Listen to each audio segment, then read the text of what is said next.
నమస్తే, welcome to Bhavat media news. ముందుగా headlines.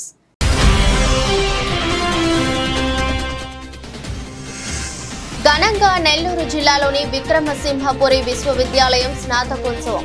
ముఖ్య అతిథిగా హాజరై విద్యార్థులకు పట్టాలు ప్రదానం చేసిన గవర్నర్ అబ్దుల్ నజీర్.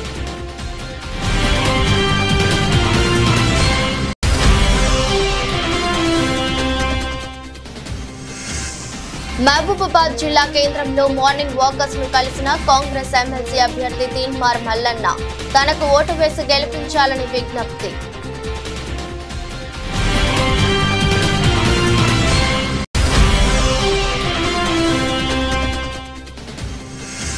మూడు కొత్త క్రిమినల్ చట్టాలపై వార్తల పేరిట మీడియా వర్క్ షాప్ జూలై 1 నుండి అమలులోకి రానున్నట్లు వెల్లడించిన మాజీ ఐజీ దామోదర్.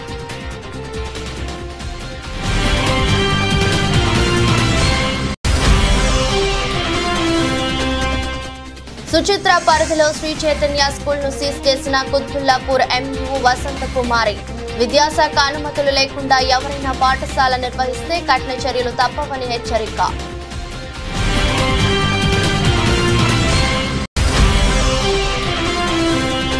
పిన్నెల్లి దాడి చేయడానికి ముందు ఏం జరిగిందో వీడియో బయట పెట్టాలన్న వైసీపీ నేత కాసు మహేష్.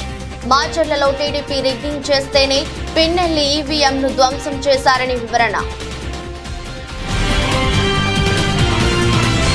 శ్రీ పొట్టి శ్రీరాములు నెల్లూరు జిల్లాలోని విక్రమసింహపురి విశ్వవిద్యాలయం 89వ స్నాతకోత్సవం ఘనంగా జరిగింది. రాష్ట్ర గవర్నర్ ఎస్ అబ్దుల్ నజీర్ ముఖ్య అతిథిగా హాజరై విద్యార్థులకు పట్టాలు ప్రదానం చేశారు. ఈ సందర్భంగా గవర్నర్ విద్యార్థులందరికీ అభినందనలు తెలిపారు. Shri Pratap Bheemareddy foundation gold medal for the year 2021. Now I read out names of gold medal recipients. The campus of Vikramasimhapura University is encompassed by lush greenery and forests, serene water bodies, and verdant agricultural fields which I was observing on my way to the university. This unique geographical setting not only provides a picturesque backdrop but also serves as a fertile ground for the university's multifaceted research endeavors. Leveraging the availability of abundant natural resources in the surroundings, the university has been able to conduct interdisciplinary research aimed at addressing the pressing societal challenges. Through its NSS and social work activities, the university has also been able to extend the outcome of its research initiatives to the neighboring villages, contributing to their overall development and well-being. At the outset, I congratulate the university on its outstanding accomplishment of attaining the coveted NAAC-A NAC-A grade with an impressive CGPA scores of 3.23. This achievement is a testament to the relentless efforts and unwavering dedication of the entire university community. I think you must give a round of applause, no, to the Vice Chancellor and others. GO number 317 46లను తీసుకొచ్చిన BRS పార్టీకి vote అడిగే నైతిక హక్కు లేదని Warangal, Nalgonda, Khammam MLC నియోజకవర్గ Congress party అభ్యర్థి చింతపండు Naveen alias Teenmar Mallanna అన్నారు. మహబూబాబాద్ జిల్లా కేంద్రంలోని ఎన్టీఆర్ స్టేడియం జూనియర్ కళాశాల మైదానంలో మార్నింగ్ వాకర్స్ ను కలిసి ఎమ్మెల్సీ ఎన్నికల్లో తనకు ఓటు వేసి గెలిపించాలని తీన్మార్ మల్లన్న అభ్యర్థించారు. ఈ సందర్భంగా ఆయన మాట్లాడుతూ గతంలో బీఆర్ఎస్ ఎమ్మెల్సీ గెలిచిన పల్ల రాజేశ్వర్ రెడ్డి 2 సంవత్సరాలకే పదవికి రాజీనామా చేసి తన చేతిగానితనాన్ని నిరూపించుకున్నారన్నారు. 10 సంవత్సరాల బీఆర్ఎస్ పాలనా కాలంలో బీఆర్ఎస్, బీజేపీ ఎమ్మెల్సీ అభ్యర్థులు ప్రభుత్వాన్ని ప్రశ్నించలేదని, పేపర్ లీకేజీలు, అవకతవకలతోనే కాలం గడిచిపోయిందని విమర్శించారు. మీ సోదరుడిగా తీన్మార్ మల్లన్నగా ఇవాళ ఎన్నికల ప్రచారంలో భాగంగా మహబూబాబాద్ పట్టణంలో వాకర్స్తో అలాగే పట్టభద్రులతో కలవడం జరుగుతూ ఉంది. ఈ సందర్భంగా వాకర్సు, పట్టభద్రులు వాళ్ళందరూ కూడా మల్లన్న శుభాకాంక్షలు చెప్తా ఉన్నారు. ఎందుకంటే గతంలో జరిగిన పొరపాటును మళ్ళీ రిపీట్ కానివ్వమన్నా, పోయినసారి కన్ఫ్యూజన్ ఉండే, ఆయనకే అన్నా మీకే అన్నా ప్రభుత్వం పైన వ్యతిరేకత ఉన్నప్పటికీ కోదండరామ్ సార్కి వెళ్ళాలన్నా లేకపోతే మీకే వెళ్ళాలన్నా అనేటువంటి కన్ఫ్యూజన్ ఉండే. ఇవాళ కోదండరామ్ సార్ మీ వెంటే ఉన్నాడు, వామపక్ష పార్టీలు మీ వెంటే ఉన్నాయి, ఆ తర్వాత మిగతా ఉద్యోగ ఉపాధ్యాయ సంఘాలన్నీ మీ వెంటే ఉన్నాయి. వలన మాకు కంప్లీట్గా ఎటు వేయాలనేది క్లారిటీ వచ్చిందనేటువంటి మాట చెప్తాను. ఏదేమైనప్పటికీ కూడా అల్టిమేట్గా పట్టభద్రులందరికీ నేను రిక్వెస్ట్ చేసేది ఒకటి, ప్రజలారా మంచి విజయాన్ని అందించండి, మంచిగా పనిచేసి మీ అందరికీ నేను రుణపడి ఉంటా, మీ అందరి కోసం, మీ అందరి జీవితాల కోసం పనిచేస్తానని చెప్పి తెలియజేస్తూ, మన మహబూబాబాద్ పట్టణమే కాదు ఈ ఉమ్మడి జిల్లాను చూసుకుంటా ఉంటే ఇక్కడ భద్రాచలం, మనుగూరు, కొత్తగూడెం ఎక్కడ పోయినా ఒకటే మాట, ప్రజలందరూ ఇక్కడ టీఆర్ఎస్ పార్టీ అభ్యర్థులు పాపం చెప్పుకోవడానికి ఏం లేదు, ఏం చేస్తామని చెప్పుకోవడానికి ఏం లేదు, ఏమీ చేయలేక ఏం చేతులు ఎత్తేసి ఎక్కడికక్కడ ఇక టీఆర్ఎస్ పార్టీ క్యాడరే చాలామంది నిన్న వచ్చి ఇక మావాడు వచ్చినట్లేడన్నా, మా వాళ్ళు అంత చేతులు ఎత్తేసి ఏం చేసే పరిస్థితులు లేదు అని చెప్పి చెప్తా ఉన్నా. నేను టీఆర్ఎస్ పార్టీ కార్యకర్తలకు, మిగిలినటువంటి పార్టీ కార్యకర్తలకు కూడా చెప్తా ఉన్నా, ఏ కష్టం వచ్చినా రండన్నా, ఇండియా కూటమి మీకు అండగా ఉంటుంది. ప్రజలందరినీ సమానంగా చూసేటువంటి ఒకే ఒక కూటమి ఇండియా కూటమి. తప్పకుండా ఈ పట్టభద్రుల ఎమ్మెల్సీ ఎన్నికల్లో ప్రజలు గెలవబోతా ఉన్నారు, ప్రజల ఆకాంక్షలు గెలవబోతా ఉన్నందుకు ధన్యవాదాలు. ఎన్నికల రోజు పల్నాడు జిల్లాలో హింసాత్మక ఘటనలు జరిగాయని, కొన్ని చోట్ల వైఎస్ఆర్సీపీ ఓటర్లపై టీడీపీ దాడులు చేసిందని మంత్రి అంబటి రాంబాబు అన్నారు. దీనిపై పిన్నెల్లి రామకృష్ణారెడ్డి పోలీసులకు ఫిర్యాదు చేస్తే వారు తగిన విధంగా స్పందించలేదని ఆరోపించారు. ఈవీఎం ధ్వంసం వీడియోను అధికారులతో ఈసీఓ విడుదల చేయకుండా నారా లోకేష్ తన ట్విట్టర్ అకౌంట్ ద్వారా ఎలా పోస్ట్ చేయగలిగాడని మంత్రి అంబటి రాంబాబు ప్రశ్నించారు. పోలింగ్ స్టేషన్లోకి వైఎస్ఆర్ కాంగ్రెస్ పార్టీ ఓటర్లు వెళుతుంటే వారిని వెళ్ళకోకుండా అడ్డుకొని కొట్టి తన్ని గాయపరిచి బయటికి పంపించినటువంటి సంఘటన చూశాం. దాని మీద అనేక సందర్భాల్లో ఆ రోజున చివరికి పిన్నెల రామకృష్ణారెడ్డి గారు కూడా ఆయన రిపోర్ట్ చేయడం జరిగింది, ఫోన్లు చేయడం జరిగింది, కానీ ఎవరు పోలీసులు రిస్క్కి రాలేదు. అయితే ఇవాళ నాకు చిత్రంగా అనిపించింది అంటే ఇవాళ ఒక వీడియో రిలీజ్ అయింది. ఇది రామకృష్ణారెడ్డి గారు ఒక పోలింగ్ బూత్లో, ఏ పోలింగ్ బూత్ అయితే ఇప్పుడు నేను చెప్తున్నాను ఆ పోలింగ్ బూత్లో ఆ ఈవీఎంను పగలగొడుతున్నట్టుగా ఒక వీడియో రిలీజ్ అయింది. ఇది ఎక్కడి నుంచి రిలీజ్ అయిందో మరి అర్థం కావడంలా. ఇది election commission has to release యాక్చువల్గా. ఇది లోకేష్ గారు ట్విట్టర్లో పెట్టారంట. ఎట్లా చేరింది లోకేష్ గారు ట్విట్టర్కి? Is it false or right? అది ఫేక్గా, అది కంక్లూజన్ ఎవిడెన్సా కాదా ఆలోచించాలి కదా. ఇది డైరెక్ట్గా తెలుగుదేశం అధినేత కొడుకు అయినటువంటి లోకేష్ ట్విట్టర్లోకి ఎట్లా వెళ్ళింది? కలెక్టర్న రిలీజ్ చేయాలి, ఎలక్షన్ కమిషన్కి సంబంధించిన వారిని రిలీజ్ చేయాలి, ఆర్ఓన రిలీజ్ చేయాలి. రిలీజ్ చేయకోకుండా వారికి ఎలా చేరింది అంటే ఇక్కడ ఏదో కుమ్మక్కు జరుగుతూ ఉన్నది అనేటువంటి భావన చాలా స్పష్టంగా అర్థమవుతూ ఉన్నది. అంటే అధికారులు, ఎన్నికల కమిషన్ ఉన్న అధికారులు, తెలుగుదేశం పార్టీ వారు కలిసి కుట్ర చేస్తున్నారేమోననేటువంటి అనుమానం కలగటం సహజమైనటువంటి అంశం. ఒకవేళ అది నిజంగానే జరిగిన సంఘటన అనుకోండి, చట్టం తన పని తాను చేసుకుంటుంది, దానిలో ఏ విధమైన తప్పిదము లేదు. మేము అనేది ఏంటంటే ఇట్స్ ఎ ఫేక్ కూడా కావచ్చు అనేటువంటి అభిప్రాయం. అదే బూత్లో నేను మనవి చేస్తున్నా, ఎక్కడైతే ఇవాళ ఆ పాలవాయి గేట్ అనేటువంటి బూత్ ఉందో ఆ బూత్లో ఎంత దారుణంగా జరిగిందంటే అంతకుముందు మన పిన్నెల రామకృష్ణారెడ్డి గారు చాలా క్లియర్గా ఎస్టాబ్లిష్ చేశారు అక్కడ. అది కూడా నేను మీకు చూపిస్తా.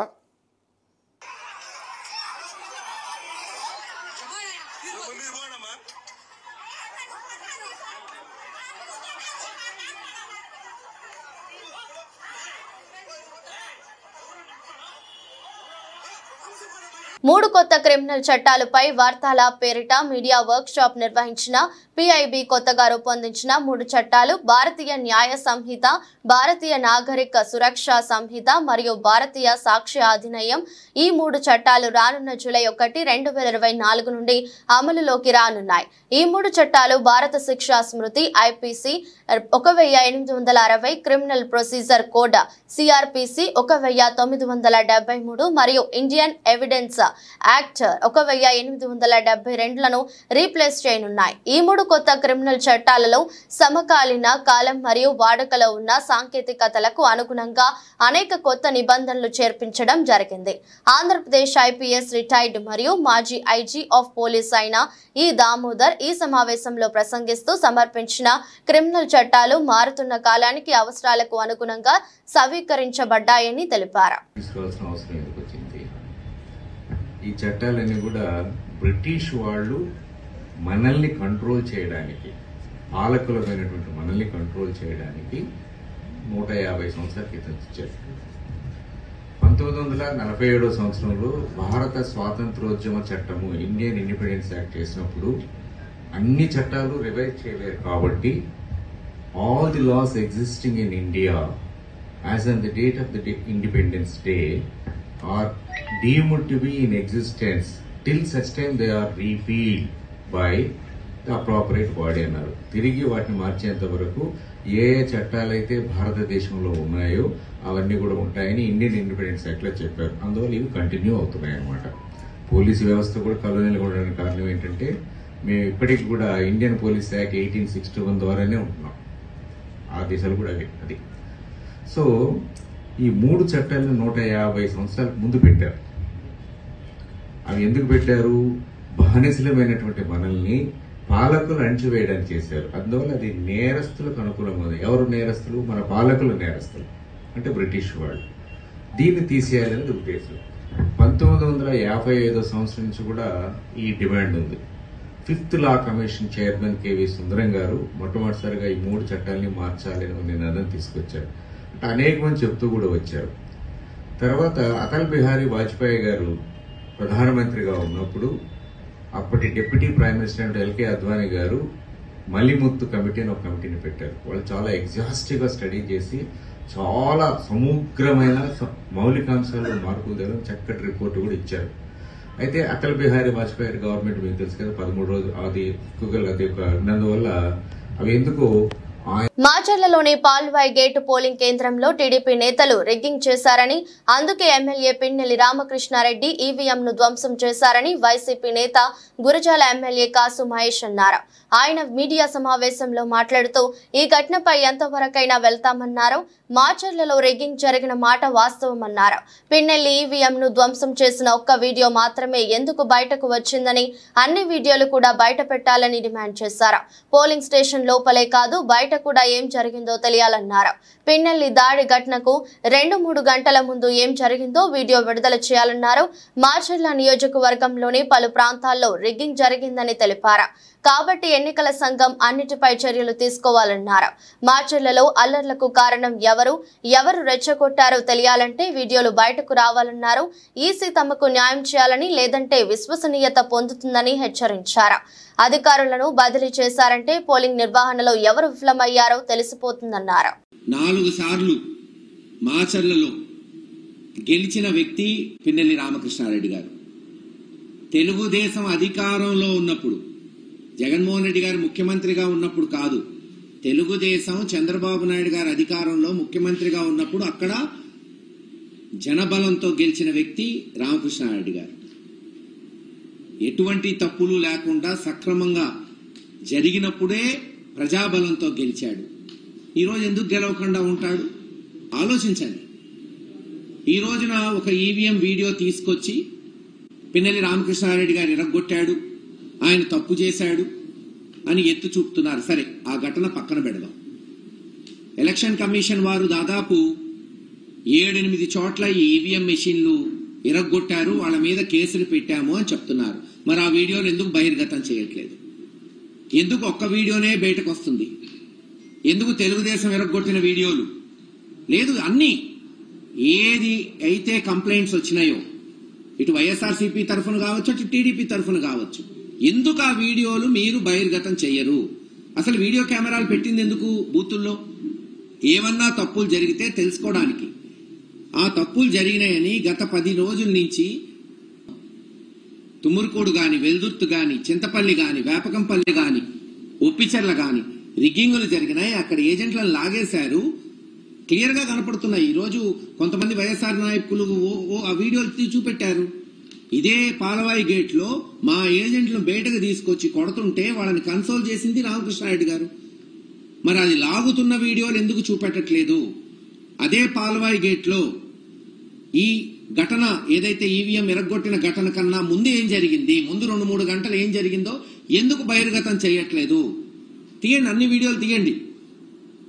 మేము చెప్పిన ఊర్లన్నీ కూడా ఒకసారి రిగ్గింగ్ జరిగిందా జరగలేదా, అందుకే కదా వీడియో కెమెరాలు పెట్టింది.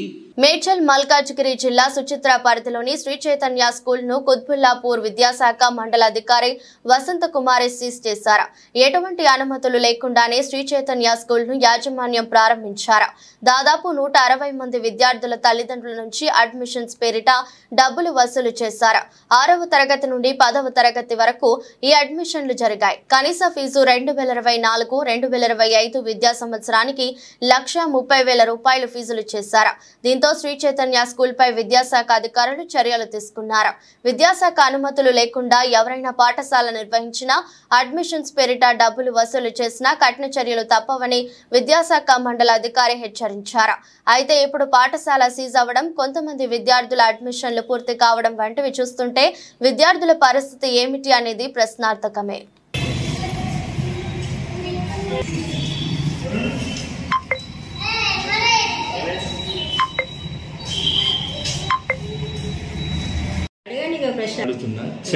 సుచిత్ర సర్కిల్లో ఉన్నటువంటి శ్రీ చైతన్య స్కూల్ కి ఎటువంటి అనుమతి లేదు. ఫిర్యాదులు వచ్చినటువంటి నేపథ్యంలో పాఠశాలకు వెళ్లి తనిఖీ చేయడం జరిగింది. వారు ఎటువంటి కూడా అనుమతి పత్రాలు చూపించనందువలన పాఠశాలను సీజ్ చేయడం జరిగింది. అడ్మిషన్స్ అన్ని కూడా వాపసు చేయమని చెప్పడం జరిగింది సార్. అన్ని స్కూల్స్ ఇంచుమించుగా చెక్ చేస్తూనే ఉంటాము. వెళ్ళి అనుమతులు లేనటువంటి వాటి మీద ముందు మనము చర్యలు తీసుకోవడం జరుగుతుంది సార్. ఈ జరిగినటువంటి సంగతిని మనం పైన ఉన్నటువంటి డిఓ మేడం గారికి మనం తెలియజేయడం జరిగింది. మేడం ఆదేశానుసారం తదుపరి ఏం చేయమంటే చేయడం జరుగుతుంది. భద్రాద్రి కొత్తగూడెం జిల్లా భద్రాచలం మండల కేంద్రంలోని కేకే ఫంక్షన్ హాల్ నందు భద్రాచలం నియోజకవర్గం కాంగ్రెస్ పార్టీ ముఖ్య నాయకుల ఎమ్మెల్సీ పట్టభద్రుల సన్నాహక సమావేశం నిర్వహించగా ఈ కార్యక్రమానికి ముఖ్య అతిథులుగా భద్రాచలం నియోజకవర్గం ఎమ్మెల్యే తెల్లం వెంకట్రావు, నల్గొండ, ఖమ్మం, వరంగల్ జిల్లాల పట్టభద్రుల ఎమ్మెల్సీ అభ్యర్థి తీన్మార్ మల్లన్న హాజరయ్యారు.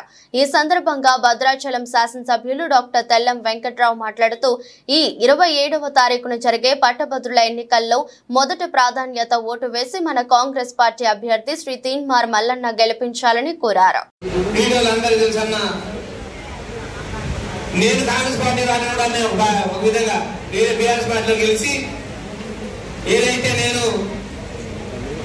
మన గౌరవ మంత్రివర్యులు పుంగేటి శ్రీనివాసరెడ్డి గారి ఆధ్వర్యంలో జాయిన్ అయ్యాను. మొట్టమొదటిగా రాజకీయాల్లో వచ్చాను.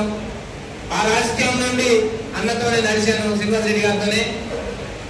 ఎగ్జిస్టెన్సీ కొరకు మార్పు జరగడం జరిగింది. అయినా ఈ ఉమ్మడి ఖమ్మం జిల్లాలో ఒకటే ఒక సీటు మీరందరూ మీ రక్తంతో మీ శ్రమతో గెలిపించి మీరు నన్ను ఆ రోజు ఎలా అయితే నిలబెట్టారో ఈ రోజు కూడా అలా ఇవ్వాలి. మనం ఎక్కడున్నా ఒకటే విధంగా మీకు తెలుసు, అసెంబ్లీ పార్లమెంటు వేరువేరుగా చేశాయి. కానీ దీనికి ఒకరొకరు ఒక్కో వ్యక్తిని ఒక్క ఓటర్ని మనం బలోపేతం చేయగలిగే శక్తి ఉంది. విద్యావంతులు ఉంటారు. ఎందుకు ఓటేయాలని కొంతమంది అడిగితే ఖచ్చితంగా ఈ పేపర్ లీకేజ్ కానుంచి, నిరుద్యోగం కానుంచి, అవినీతి గురించి ఎండబెట్టిన వ్యక్తి తీన్మార్ మల్లన్న గారిని చెప్పాల్సిన ఆవశ్యకత మనకు ఉంది. ఖచ్చితంగా ప్రజలంతా వెన్నుదన్నుగా నిలబడ్డారు కాబట్టి 1,50,000 ఓట్లతోటి నేను యుద్ధం చేయగలిగిన అక్కడ మీ అందరి ఆశీర్వాదంతో. ఈసారి కూడా అప్పుడంటే 1-2 ఓట్లు పోయేటి, ఈసారి పోయే అవకాశం కూడా లేదు. కాబట్టి ఎందుకంటే ఇక్కడ బీఆర్ఎస్ పార్టీ నాయకులు వచ్చి ఓటు అడగని కూడా అడిగే పరిస్థితి లేదు. ఎందుకంటే ఈ భద్రాచలంలో ఉన్నటువంటి ఏజెన్సీ ప్రాంత బిడ్డలకు బీఆర్ఎస్ పార్టీ చేసినంత అన్యాయం వాళ్ళ అధికారంలో ఉన్నప్పుడు ఎవరు చేయలేదు. కాబట్టి వాళ్ళకు మొహం లేదు, ఓటు అడిగేటువంటి నైతిక హక్కు లేదు. కాబట్టి ప్రజల మనిషిగా ఉన్నటువంటి తీన్మార్ మల్లన్నకు కాంగ్రెస్ పార్టీ అభ్యర్థికి మొదటి ప్రాధాన్యత ఓటే. మళ్ళా రెండోది మూడోది అని పెట్టకూరిగా. ఎందుకంటే ఈ బ్యాలెట్ పేపర్లో తీన్మార్ మల్లన్న అని ఉంటుంది, సీరియల్ నెంబర్ 2. సీరియల్ నెంబర్ 2లో తీన్మార్ మల్లన్న అని ఉంటుంది. దానికి ఎదురుగా 1 నెంబర్ వేయించండి. తెలంగాణ ఆర్టీసీ లోగో మార్పు విషయంలో జరుగుతున్న ప్రచారాన్ని ఆ సంస్థ ఎండీ వీసీ సజ్జనార్ తప్పుపట్టారు. కొత్త లోగో ఇంకా సిద్ధం కాలేదని స్పష్టం చేశారు. ఈ మేరకు తన ఎక్స్ ఖాతాలో పోస్టు పెట్టారు. కొత్త లోగో విషయంలో సోషల్ మీడియాలో జరుగుతున్న ప్రచారంలో ఏమాత్రం వాస్తవం లేదు. అధికారికంగా ఇప్పటి వరకు కొత్త లోగోను సంస్థ విడుదల చేయలేదు. టీజీఎస్ ఆర్టీసీ కొత్త లోగో అంటూ సోషల్ మీడియాలో ప్రచారం అవుతున్న లోగో ఫేక్. ఆ లోగోతో సంస్థకు ఎలాంటి సంబంధం లేదు. చేయలేదు. కొత్త లోగోను సంస్థ రూపొందిస్తుంది. కొత్త లోగోను టీజీఎస్ ఆర్టీసీ యాజమాన్యం ఇంకా ఫైనల్ చేయలేదు అని ఆయన పేర్కొన్నారు. ఈ మేరకు సోషల్ మీడియాలో ఓ పోస్ట్ పెట్టారు. ఎన్నికల నిబంధనలు ఉల్లంఘిస్తే చట్టరీత్యా చర్యలు తప్పవని అవనిగడ్డ డీఎస్పీ మురళీధర్ అన్నారు. అవనిగడ్డ పోలీస్ స్టేషన్ నందు ఏర్పాటు చేసిన మీడియా సమావేశంలో అవనిగడ్డ డీఎస్పీ మురళీధర్ మాట్లాడుతూ కృష్ణా జిల్లా ఎస్పీ నయూం ఆస్మి ఆదేశానుసారం ఎన్నికల నిబంధనలు ఉల్లంఘించిన వారిపై చట్టరీత్యా చర్యలు తీసుకుంటామని హెచ్చరించారు. 13వ తారీఖు జరిగిన ఎన్నికలు సజావుగా ప్రశాంతమైన వాతావరణంలో జరిగేందుకు సహకరించిన ప్రతి ఒక్కరికి పేరు పేరున ధన్యవాదాలు తెలిపారు. ఎన్నికల కోడ్ సెక్షన్స్ అమలులో ఉన్నందున ఏ ప్రాంతంలో కూడా 4 కన్నా ఎక్కువ గుంపులుగా ఉండరాదని అన్నారు. ఎక్కడైతే ఆల్రెడీ ఇప్పుడు పోలింగ్ డే రోజున గొడవలు జరిగినాయో, చిన్న గొడవలు జరిగినాయో అక్కడికి అన్ని కూడా కేసులు నమోదు చేయడం జరిగింది. దాంట్లో వాళ్ళందరినీ కూడా ఒక 5 కేసులు మొత్తం టోటల్గా మనం ఒక 5 కేసుల వరకు నమోదు చేసాం. ఆ 5 కేసుల్లో కూడా మా అందరిని ముద్దాయిలందరూ కూడా ఎవరైతే దానికి సంబంధించిన వ్యక్తులు ఉన్నారో వాళ్ళందరూ కూడా అరెస్ట్ చేయడం జరిగింది. తర్వాత వాళ్ళందరూ కూడా మన మండల ఎగ్జిక్యూటివ్ మ్యాజిస్ట్రేట్ గారి దగ్గర బైండ్ ఓవర్ చేయడం జరిగింది.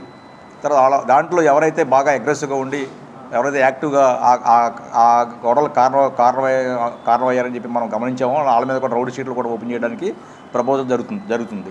సో వీళ్ళందరి మీద కూడా ప్రాపర్ నిఘా ఇవన్నీ కూడా ఉంచుకుంటాం. అలాగే మనకి అప్పటి నుంచి కూడా ఏ విలేజ్లో చిన్న గొడవలు అయ్యి కొన్ని పొలిటికల్గా సెన్సిటివ్ ఉన్న విలేజ్లన్నింటిలో కూడా ఈ గొడవలైన విలేజ్లో కూడా మనం పోలీస్ పికెట్లు ఏర్పాటు చేయడం జరిగింది. అలాగే police beat, day beat, night beat serve చేయడం, మేము అందరూ కూడా ఎస్ఐల నుంచి అందరూ పై అధికారులు అందరూ కూడా ఆ విలేజ్లు విజిట్ చేయడం. అక్కడ అవి కాకుండా ఎక్కడైతే పొలిటికల్గా మేము సెన్సిటివ్గా గమనించామో చిన్న ఘర్షణలో కొంచెం తోసుకోవడం లాంటివి ఎక్కడెక్కడ గమనించామో ఆ విలేజ్లను కూడా మీ ప్రత్యేకంగా అందరూ కూడా మా పోలీస్ ఫోర్స్ వెళ్ళడం, అక్కడ ప్రజలందరూ కూడా అవేర్నెస్ మీటింగ్ లాంటివి కండక్ట్ చేయడం జరుగుతుంది. సో ఎటువంటి మళ్ళీ మనం కౌంటింగ్ వచ్చేవాడికి ఆ విలేజ్లో వాతావరణాన్ని శాంతియుతంగా మళ్ళీ ఘర్షణ వాతావరణం లేకుండా ప్రశాంత వాతావరణం తీసుకురావడానికి తీసుకోవాల్సిన చర్యలను తీసుకుంటున్నాం. అక్కడ ఆ విలేజ్ మీద ప్రత్యేక నిఘా ఏర్పాటు చేయడం కూడా జరిగింది. అదేవిధంగా ఇప్పుడు మనకు పోలింగ్ అయిపోయింది. పోలింగ్ అయిపోయిన తర్వాత కౌంటింగ్ మధ్యలో మనం ఉన్నాం కాబట్టి ఇంకొక 10 రోజుల కౌంటింగ్ కూడా మనకి జూన్ 4 జరిగిన కౌంటింగ్ జరుగుద్ది. ఈ కౌంటింగ్ ముందు అందరికి కూడా ఎటువంటి ప్రికాషన్ తీసుకోవాలి, ఏం తీసుకోవాలనేది కూడా అందరికీ తెలియచేయాలనే ఉద్దేశంతోనే ఈరోజు మనం ఈ సమావేశం ఏర్పాటు చేయడం జరిగింది. అందరికీ ఈ ఎలక్షన్లో పోటీ చేసిన క్యాండిడేట్లు, వాళ్ళ ఫాలోవర్సు, తర్వాత గ్రామంలో ఉన్న నాయకులందరికీ కూడా పోలీస్ తరపు నుంచి విజ్ఞప్తి. జగిత్యాల జిల్లా రాయకల్ మండలం మైతాపూర్ వద్ద ధాన్యం లారీ బోల్తా పడింది. అధిక లోడు కావటం, బస్తాలను సరిగా తాళ్లతో కట్టకపోవడంతో బస్తాలు ఒకవైపు పడిపోయాయి. ధాన్యం నేలపాలు కావడంతో నష్టం వాటిల్లిందని రైతులు ఆవేదన వ్యక్తం చేశారు.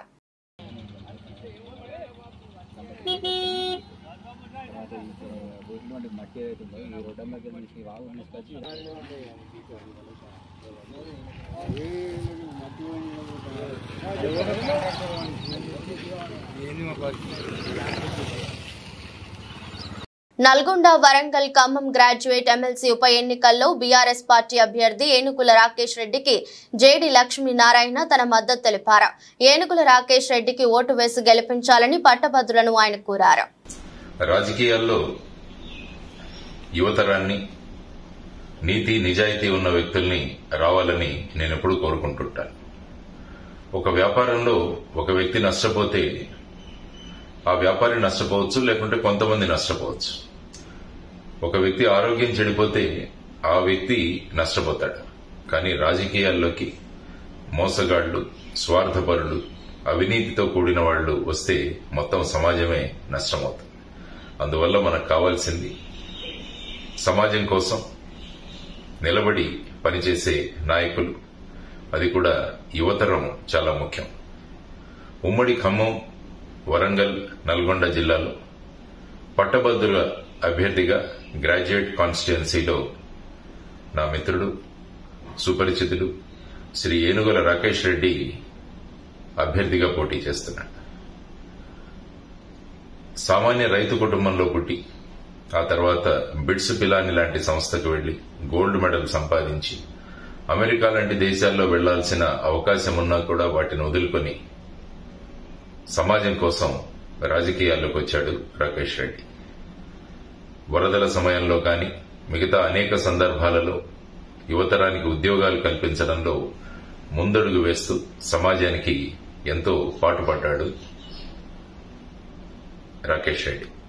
ఈ ఎన్నికల్లో మన పట్టభద్రుల గ్రాడ్యుయేట్ కాన్స్టిట్యున్సీలో తన అభ్యర్థిగా నిలబడ్డాడని తెలిసి చాలా సంతోషమైంది.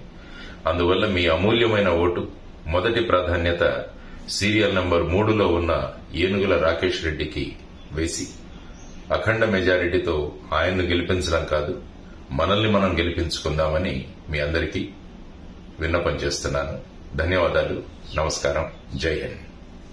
జూన్ 4వ తేదీ జరిగే ఎన్నికల ప్రక్రియలో వైఎస్ఆర్ కాంగ్రెస్ పార్టీ అభ్యర్థిగా తాను తప్పక గెలుస్తానని, వైఎస్ఆర్ కాంగ్రెస్ పార్టీ కార్యకర్తలకు భరోసాగా నిలుస్తానని ఎమ్మెల్యే డాక్టర్ సత్తి సూర్యనారాయణ రెడ్డి ఉద్ఘాటించారు. బుధవారం అనపర్తి మండలం మహేంద్రవాడ కొప్పవరం గ్రామ పార్టీ శ్రేణుల ఆత్మీయ సమావేశంలో ఆయన ముఖ్య అతిథిగా పాల్గొన్నారు. ఈ సందర్భంగా ఆయన మాట్లాడుతూ ఎన్నికల్లో తన విజయాన్ని ఆకాంక్షిస్తూ సైనికుల్లా పనిచేసిన ప్రతి కార్యకర్తకు అండదండగా నిలుస్తానన్నారు. ఎన్నికల రోజున ప్రతిపక్ష పార్టీ వాళ్ళు చేసిన కవ్వింపు చర్యలకు ఎక్కడా ఆవేశపడకుండా సమన్వయంతో ఓటింగ్ పైనే దృష్టి పెట్టిన పార్టీ శ్రేణులను ఆయన అభినందించారు. ఎమ్మెల్యే సతీమణి శ్రీమతి ఆదిలక్ష్మి మాట్లాడుతూ ఓటింగ్ ప్రక్రియ అన్నది కేవలం లాంఛనం మాత్రమేనని, మనం తప్పక గెలుస్తున్నామని, ఎన్నికల సందర్భంగా నిర్వహించిన ప్రచారంలో తనను వెన్నంటి నడిపించిన ప్రతి కార్యకర్తకు ఆమె ధన్యవాదాలు తెలియజేశారు. ఇంకా కొంచెం బ్యాలెన్స్ ఉండిపోతే తర్వాత డాక్టర్ గారు తిరిగారు. మరి ఈ కొప్పవరం గ్రామంలో ఇప్పుడు కూడా మాకు చాలా ఎక్కువ మెజార్టీ ఇవ్వడం జరుగుతూ ఉంది. ఈసారి కూడా అదే మెజార్టీ వస్తుందని చెప్పేసి మన కుల్మోహన్ రెడ్డి గారు సోదరు గారు పెద్దలు చెప్పడం జరుగుతుంది. మేము కూడా దానికి మరి గతంలో ఎలాగైతే జరిగిందో ఇప్పుడు అలాగే జరుగుతున్నా అదే ఆస్తుతో మేము ఉన్నాము. మరి ఇప్పుడు మన విజయానికి చాలా దగ్గరగా ఉన్నాం. రేపు 4వ తారీఖున విజయడానికి మొదలుస్తున్నాం. ఎందుకంటే మహిళలందరూ కూడా చాలా గుమ్మరంగా ఉన్నారు. మన బుల్మోహన్ రెడ్డి గారు, సోరెడ్డి గారు, కృష్ణారెడ్డి గారికి కూడా ఫోన్ చేసి మేము అక్కడ వస్తామన్నా కూడా రావద్దు, నేనే మీ ఊరు వచ్చి నలుగురిని కలవడానికి అవకాశం ఉంటుందన్న ఉద్దేశంతో ప్రోగ్రాం ఇక్కడ ఏర్పాటు చేయడం అయింది.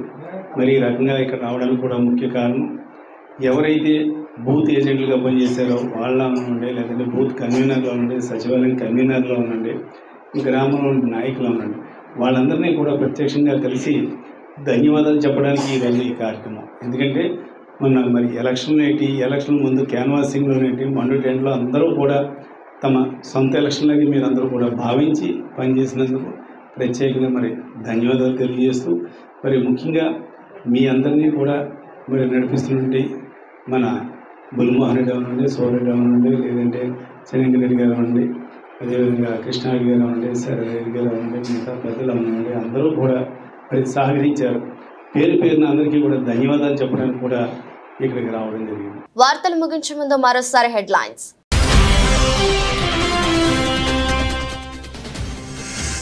ఘనంగా నెల్లూరు జిల్లాలోని విక్రమసింహపురి విశ్వవిద్యాలయం స్నాతకోత్సవం. ముఖ్య అతిథిగా హాజరై విద్యార్థులకు పట్టాలు ప్రదానం చేసిన గవర్నర్ అబ్దుల్ నజీర్.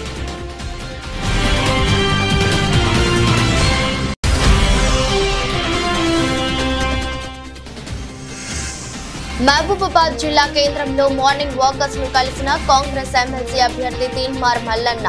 తనకు ఓటు వేసి గెలిపించాలని విజ్ఞప్తి.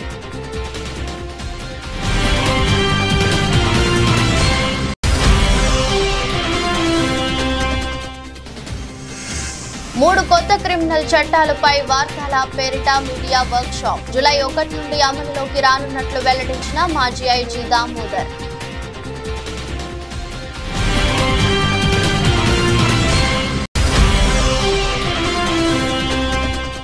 సుచిత్ర పరిధిలో శ్రీ చైతన్య స్కూల్ ను సీజ్ చేసిన కుత్బుల్లాపూర్ ఎంఈఓ వసంత కుమారి. విద్యాశాఖ అనుమతులు లేకుండా ఎవరైనా పాఠశాల నిర్వహిస్తే కఠిన చర్యలు తప్పవని హెచ్చరిక.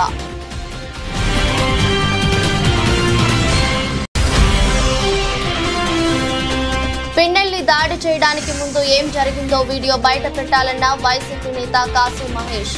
మాచర్లలో టీడీపీ రిగ్గింగ్ చేస్తేనే పిన్నెల్లి ఈవీఎంను ధ్వంసం చేశారని వివరణ. ఈ దృష్టి బులెటిన్ మరో బులెటిన్ మళ్ళీ కలుద్దాం. అంతవరకు సెలవు. నమస్కారం.